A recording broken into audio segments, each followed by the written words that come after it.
Bonjour, Noël s'en vient. Alors, je vous partage un peu de ma contemplation d'aujourd'hui sur l'enfant Jésus, la beauté de cet enfant qui vient pour être accueilli par ton cœur, par mon cœur, et qui est très sensible, très amoureux. Et pour nous, c'est un petit peu dérangeant d'avoir un Dieu si amoureux qui se fait un petit enfant, puis on sait en même temps qu'il est le Tout-Puissant. Alors, je t'invite à écouter ce que j'ai reçu dans la prière. D'abord, Noël, c'est la naissance de l'enfant Dieu. On nous le dit. Il repose ici sur l'icône dans les bras de Joseph et de Marie, ensemble, au cœur de la Sainte Famille. Il nous redit que l'enfant, tout enfant, a besoin d'un papa et d'une maman. Tout enfant a besoin de la force de son papa et de la tendresse de sa maman. La force doublée de tendresse de son papa parce qu'on voit bien comment Joseph, il est tendre. Et sa maman, regardez comment elle le regarde. Et aussi, elle regarde Joseph. Oui, les regards se rencontrent. Jésus regarde Marie et Joseph regarde Jésus. Et Marie regarde Joseph et Jésus. C'est une trinité d'amour, comme la famille devrait toujours être, une trinité d'amour sortie des mains de Dieu. L'or en arrière symbolise cette présence divine de Dieu et autour de la tête de Jésus, il y a aussi cet or. Regardez les petits bras, les petites jambes, les mains de Joseph qui soutiennent ce mystère et qui réjouit. On voit la joie de la Sainte Famille. C'est tout simple. Noël, c'est tout simple. Pourquoi dans nos maisons on est si heureux à Noël? Il y a les enfants, les parents, les grands-parents, on se donnent des cadeaux. Le grand cadeau, c'est l'enfant Jésus. Ne jamais l'oublier, le donner en cadeau.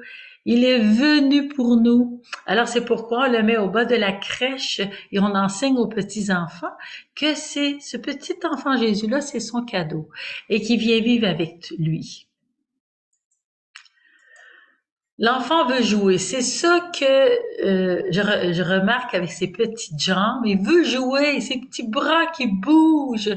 Il veut jouer. Oui, un enfant, ça veut jouer.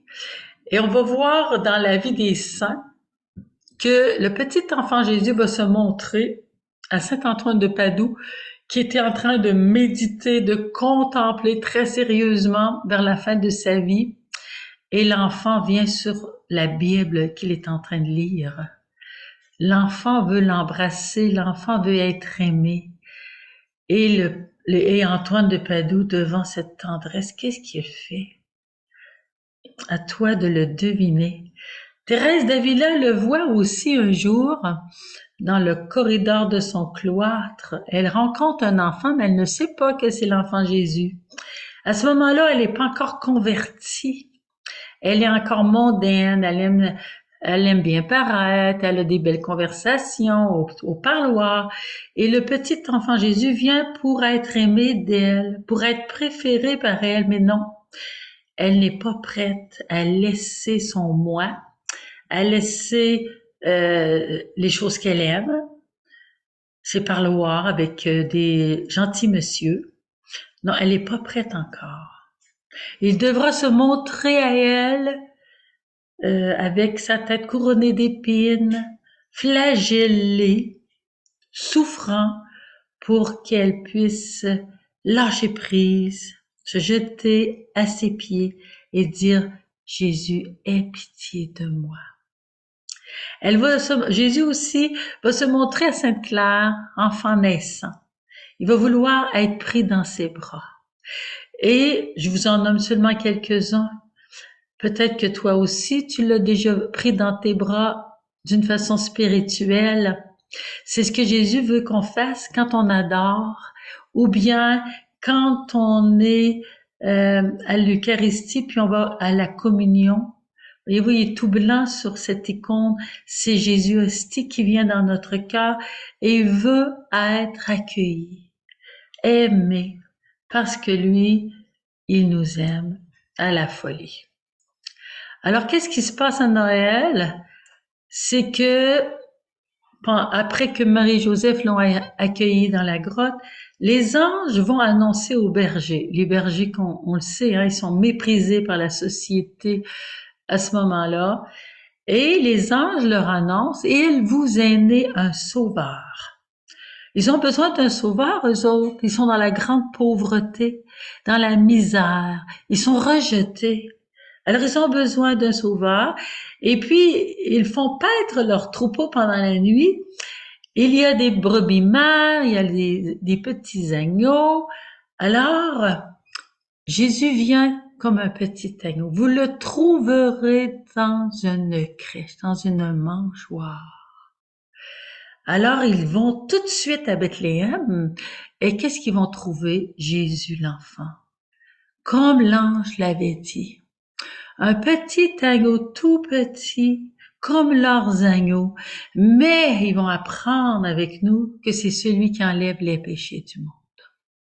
Et ce petit agneau-là, on pense peut-être qu'il ne souffre pas à Bethléem. Ben non, déjà, parce qu'il est très, très sensible, c'est un tout petit enfant. Il va souffrir de la faim, il va pleurer, puis maman Marie va lui donner son lait. Ensuite, il va souffrir du froid parce que dans la grotte, il fait très humide, il fait très froid. Il va pleurer. Ensuite, il va souffrir des odeurs. Les nuits humides dans une grotte qui sert de grange, ça sent mauvais. Les crottes d'agneau ou bien de l'âne de Joseph ou bien d'autres animaux. Jésus qui est extrêmement sensible va tout ressentir dans son humanité parce qu'il a pris un corps d'homme pour vivre comme nous, avec toute notre sensibilité, mais lui en a une plus grande encore, parce qu'il est saint, il s'est pas endurci. Vous savez qu'un petit enfant, ça sent tout, hein? Et lui, il le ressent. Il est tout amour, toute tendresse, toute douceur. Il va ressentir donc nos douleurs. Il va venir les prendre sur lui, nos douleurs profondes, nos misères, dans la nuit de nos vies, dans le chant de nos vies. Il vient l'Emmanuel, Dieu avec nous, mais en petit enfant. Il vient vivre avec nous. Il y a des gens qui des fois se révoltent, hein?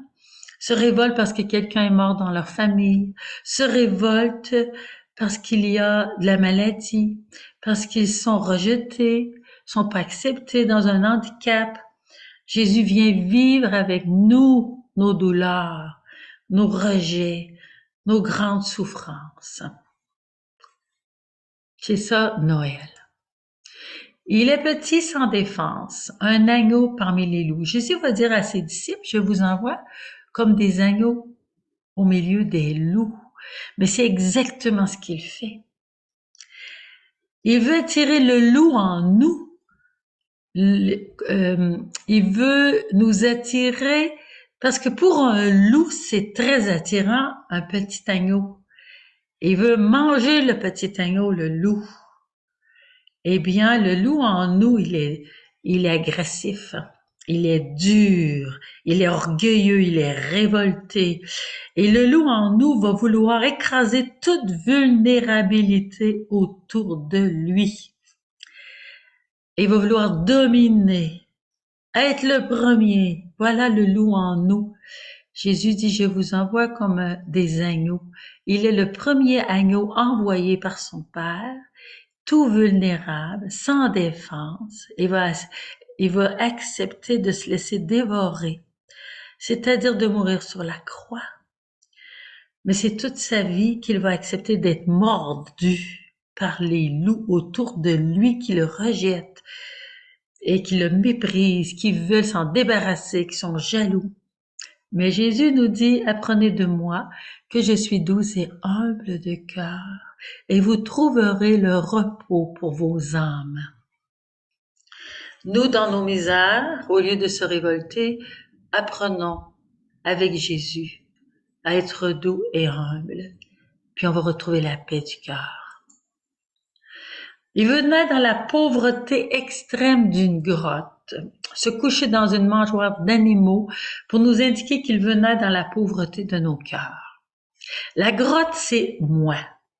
La grotte, c'est toi. C'est pas confortable avec nos mauvaises humeurs, nos rébellions, nos rancunes, nos duretés, nos jalousies, notre haine, nos dépendances, nos dépressions, les amertumes de toute notre vie et toutes ces misères. Mais viens naître dans cette grotte-là, Jésus. C'est ça l'extraordinaire. Il vient naître avec nous. Il est Dieu avec nous. Tout amour et toute miséricorde. Contemplons-le dans sa douceur. Acceptons de l'accueillir dans notre grotte. Acceptons qu'on sent mauvais et qu'on n'est pas confortable. Acceptons d'être aimé. Parce que ce Dieu n'est qu'amour, il est venu nous aimer tels que nous sommes. Alors, on peut les nommer toutes nos misères. Jésus va les accueillir. Il veut naître dedans pour nous ressusciter. C'est ça le secret. Veux-tu lui ouvrir ton cœur, la grotte de ton cœur? Veux-tu lui ouvrir tes bras? Il veut être bercé par toi. Il commence par être bercé par Joseph et Marie, mais c'est pour être bercé par nous. Et tout enfant qui naît, bien c'est Jésus qui est là. Je te raconte un dernier témoignage. Un jour, on nous appelle, puis on nous dit qu'une jeune fille qui est enceinte, elle ne voulait pas être enceinte, mais c'est un accident pour elle. Donc, elle est chrétienne, mais elle veut se débarrasser de cet enfant-là. Elle se trouve trop jeune. Alors nous, on se met à prier pour qu'elle ait le courage de garder l'enfant.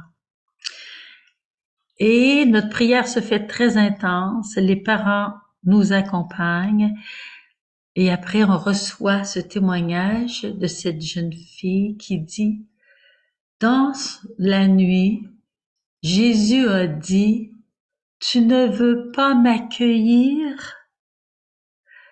Parce que l'enfant qu'elle portait, c'était Jésus. Ce que vous avez fait à l'un de ces plus petits de vos frères, c'est à moi que vous l'avez fait. Jésus donc vient s'identifier avec chacun des enfants de la terre. Il vient s'identifier avec toi et moi. Il vient nous prendre dans ses bras. Il vient nous ressusciter, nous redonner notre dignité d'enfant de Dieu. Accueillons cet amour gratuit, rempli d'amour, de tendresse. Joyeux Noël.